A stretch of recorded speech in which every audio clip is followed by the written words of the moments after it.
Alerta, iglesia, el sumo sacerdote de Israel ya está listo para oficiar el sacrificio en el tercer templo. La profecía se está cumpliendo, prepárate porque Cristo viene y viene en breve. Mientras el mundo permanece distraído por guerras, avances en inteligencia artificial, colapsos económicos y tensiones geopolíticas cada vez más intensas, algo de profunda relevancia profética está ocurriendo, en silencio.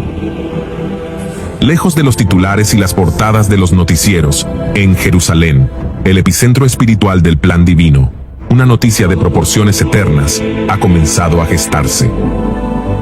Un hombre ha sido designado como sumo sacerdote en Israel. Su nombre es Baruch Kahane, descendiente de la línea sacerdotal de Aarón, rabino y experto en la ley mosaica. Ha sido oficialmente designado por un grupo de rabinos del Instituto del Templo en Jerusalén, en preparación para un momento largamente anticipado, el restablecimiento del servicio en el tercer templo. Este acontecimiento no es un simple acto simbólico, ni una iniciativa religiosa sin trascendencia. Es una señal clara que nos apunta directamente hacia el cumplimiento de las profecías bíblicas sobre los últimos tiempos. Aunque aún no se ha construido el tercer templo, todo está listo. Los utensilios sagrados han sido fabricados cuidadosamente conforme a las Escrituras. Las vestiduras sacerdotales ya están confeccionadas, los levitas han sido entrenados, y ahora, por primera vez en más de 2000 años, Israel ya tiene un sumo sacerdote preparado para oficiar sacrificios. Para muchos esto puede parecer un hecho menor, un simple movimiento dentro del judaísmo ortodoxo. Pero para quienes conocen las Escrituras, este evento resuena como un eco de las profecías del fin de los tiempos, donde se habla de la restauración del templo y del día en que el anticristo se sentará en él proclamándose como Dios. El reloj profético no se ha detenido. Cada paso que se da en Jerusalén, cada decisión que se toma, nos acerca más al cumplimiento de eventos que marcarán el destino de la humanidad. ¿Estamos presenciando la antesala del cumplimiento final? ¿Será Baruch Kahane el hombre que abrirá el camino para reactivar el antiguo culto levítico en el corazón de Jerusalén? Estamos viendo los primeros pasos hacia el cumplimiento de lo que dice Daniel capítulo 9 versículo 27, donde se menciona un pacto, el restablecimiento de los sacrificios y una futura abominación desoladora. Sin duda, estimado oyente, este tema merece toda nuestra atención. Como iglesia, no podemos ignorar lo que ocurre en Israel, porque como bien se ha dicho, Israel es el reloj profético de Dios. Así que, si deseas conocer más sobre el papel de este sumo sacerdote elegido en nuestros días y lo que podría significar en el contexto de la profecía bíblica, te invitamos a ver este video hasta el final. Lo que descubrirás podría cambiar por completo tu visión sobre los tiempos en los que estamos viviendo. Jerusalén. En esta ciudad milenaria, donde nace la fe y donde las profecías encuentran su eco final, un grupo escogido de hombres ha sido preparado y apartado para un propósito trascendental. No son políticos, no son militares, son descendientes del linaje sacerdotal de Aarón, y entre ellos ya hay un nombre, ya hay un rostro. Un nuevo sumo sacerdote está siendo preparado. Este hecho no es menor. El sumo sacerdote, según la Biblia, es el único hombre sobre la faz de la tierra que podía entrar al lugar santísimo y rociar la sangre sobre el propiciatorio en el día de la expiación. Era el mediador entre el pueblo y Dios. Su papel estaba en el centro mismo de todo el sistema levítico y de la historia redentora de Israel. ¿Por qué esto es relevante hoy? Porque para que se cumpla lo que el profeta Daniel escribió en el capítulo 9, verso 27, debe haber nuevamente sacrificios, altar, sacerdotes y un templo. Pero el templo no se construye en el aire. El templo necesita estructura, preparación, conocimiento, y todo eso ya está en marcha. Vivimos en un tiempo donde las piezas del plan profético comienzan a encajar en su órbita natural. Lo que por siglos parecía simbólico está tomando forma literal. Se ha hablado del tercer templo, se ha debatido su posibilidad, su ubicación, su oposición política, pero pocos hablan de lo más esencial. El templo no puede funcionar sin un sumo sacerdote. Y hoy, esa figura que había estado ausente durante casi 2 milenios ha regresado. La institución del sumo sacerdote no es una invención moderna. Fue establecida por Dios mismo en el Sinaí, y su función fue mantenida durante siglos desde Aarón hasta el último sacerdote activo, antes de la destrucción del templo en el año 70 después de Cristo. Luego vino el gran silencio, un silencio que ha durado generaciones, pero ahora, ese silencio está siendo interrumpido. Un nuevo nombre resuena: Baruch Kahane, un rabino, descendiente de los Kohanim, entrenado en las leyes del servicio del templo según la Mishnah, el Talmud y la Halajá. Nombrado formalmente por el Sanedrín, restaurado en Jerusalén en 2016 como sumo sacerdote interino. Y lo más impactante, está listo para ministrar en cuanto el altar sea activado. ¿Se está cumpliendo la profecía? ¿Es esto el inicio de la cuenta regresiva hacia el pacto con el anticristo?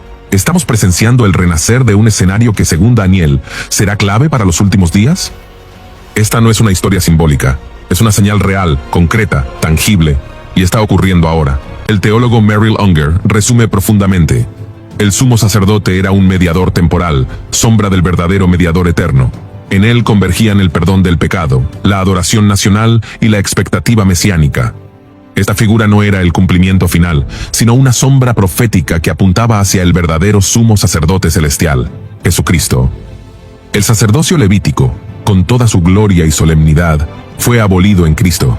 Pero su restauración simbólica en estos días, como se está viendo en Jerusalén, no debe ser tomada a la ligera, pues forma parte del engranaje profético del fin, cuando el anticristo buscará ocupar ese espacio espiritual y religioso en un futuro templo terrenal. Antes del rompimiento del pacto y de la revelación del hombre de pecado, el culto mosaico debe haber sido reinstaurado. Y hoy, por primera vez en siglos, todas las condiciones están reunidas. El altar ya fue dedicado en Jerusalén, en una ceremonia pública dirigida por el Instituto del Templo. Las vestiduras del sumo sacerdote y de los demás Kohanim han sido confeccionadas con precisión bíblica, conforme a Éxodo capítulo 28. Los utensilios de oro, plata, bronce y lino ya han sido consagrados. Trompetas, menorá, cuchillos, misrak, cucharones, jarras, cuencos y la mesa de los panes.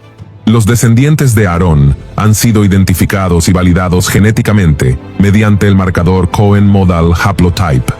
Y el sumo sacerdote, el rabino Baruch Kahane, ha sido nombrado, entrenado y declarado listo por el Sanedrín restaurado.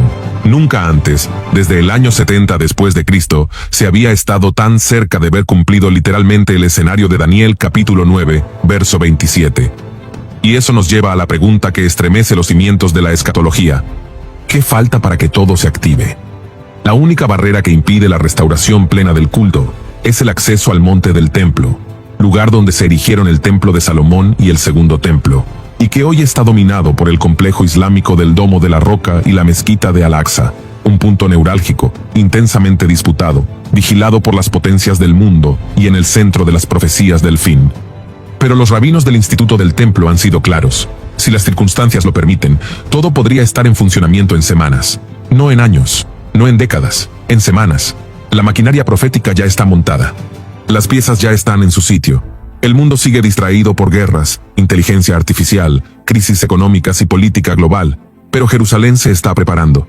Cuando eso ocurra, el mundo sabrá que la cuenta regresiva ha comenzado. Porque lo que Daniel vio ya no es futuro, está despertando en nuestros días, y cuando el sacrificio comience también comenzará el tramo final de esta era. Pero según la profecía, ese nuevo culto levítico no permanecerá por mucho tiempo. Daniel capítulo 9, verso 27, lo anuncia con precisión: pero a media semana pondrá fin a los sacrificios y ofrendas. Este cese no será casual ni diplomático. Será resultado de un acto deliberado, sacrílego y profundamente satánico. El anticristo, el hombre de pecado, se manifestará y usurpará el lugar más santo, interrumpiendo los sacrificios que Israel habrá restaurado con tanto esfuerzo. El apóstol Pablo lo explicó así en 2 de Tesalonicenses capítulo 2, verso 4. Se exaltará a sí mismo y se opondrá a todo lo que la gente llame Dios y a cada objeto de culto. Incluso se sentará en el templo de Dios y afirmará que él mismo es Dios. Ese será el clímax de la abominación desoladora. El anticristo entrará en el templo de Jerusalén, se sentará como si fuera divino, detendrá el sacrificio diario, y el mundo, confundido por señales y prodigios mentirosos, lo adorará como a un Mesías mundial. Pero ese Mesías será falso. Ese trono será ilegítimo, y ese templo, aunque físico, no será el verdadero santuario del nuevo pacto. Por eso, mientras el mundo observa a Jerusalén y los rabinos se preparan para recibir a un sumo sacerdote humano, la Iglesia de Jesucristo debe mirar más alto. Nosotros ya tenemos un sumo sacerdote, no uno terrenal, no uno limitado por años o linaje, sino uno eterno, santo, perfecto e inmutable, Jesucristo el Hijo de Dios.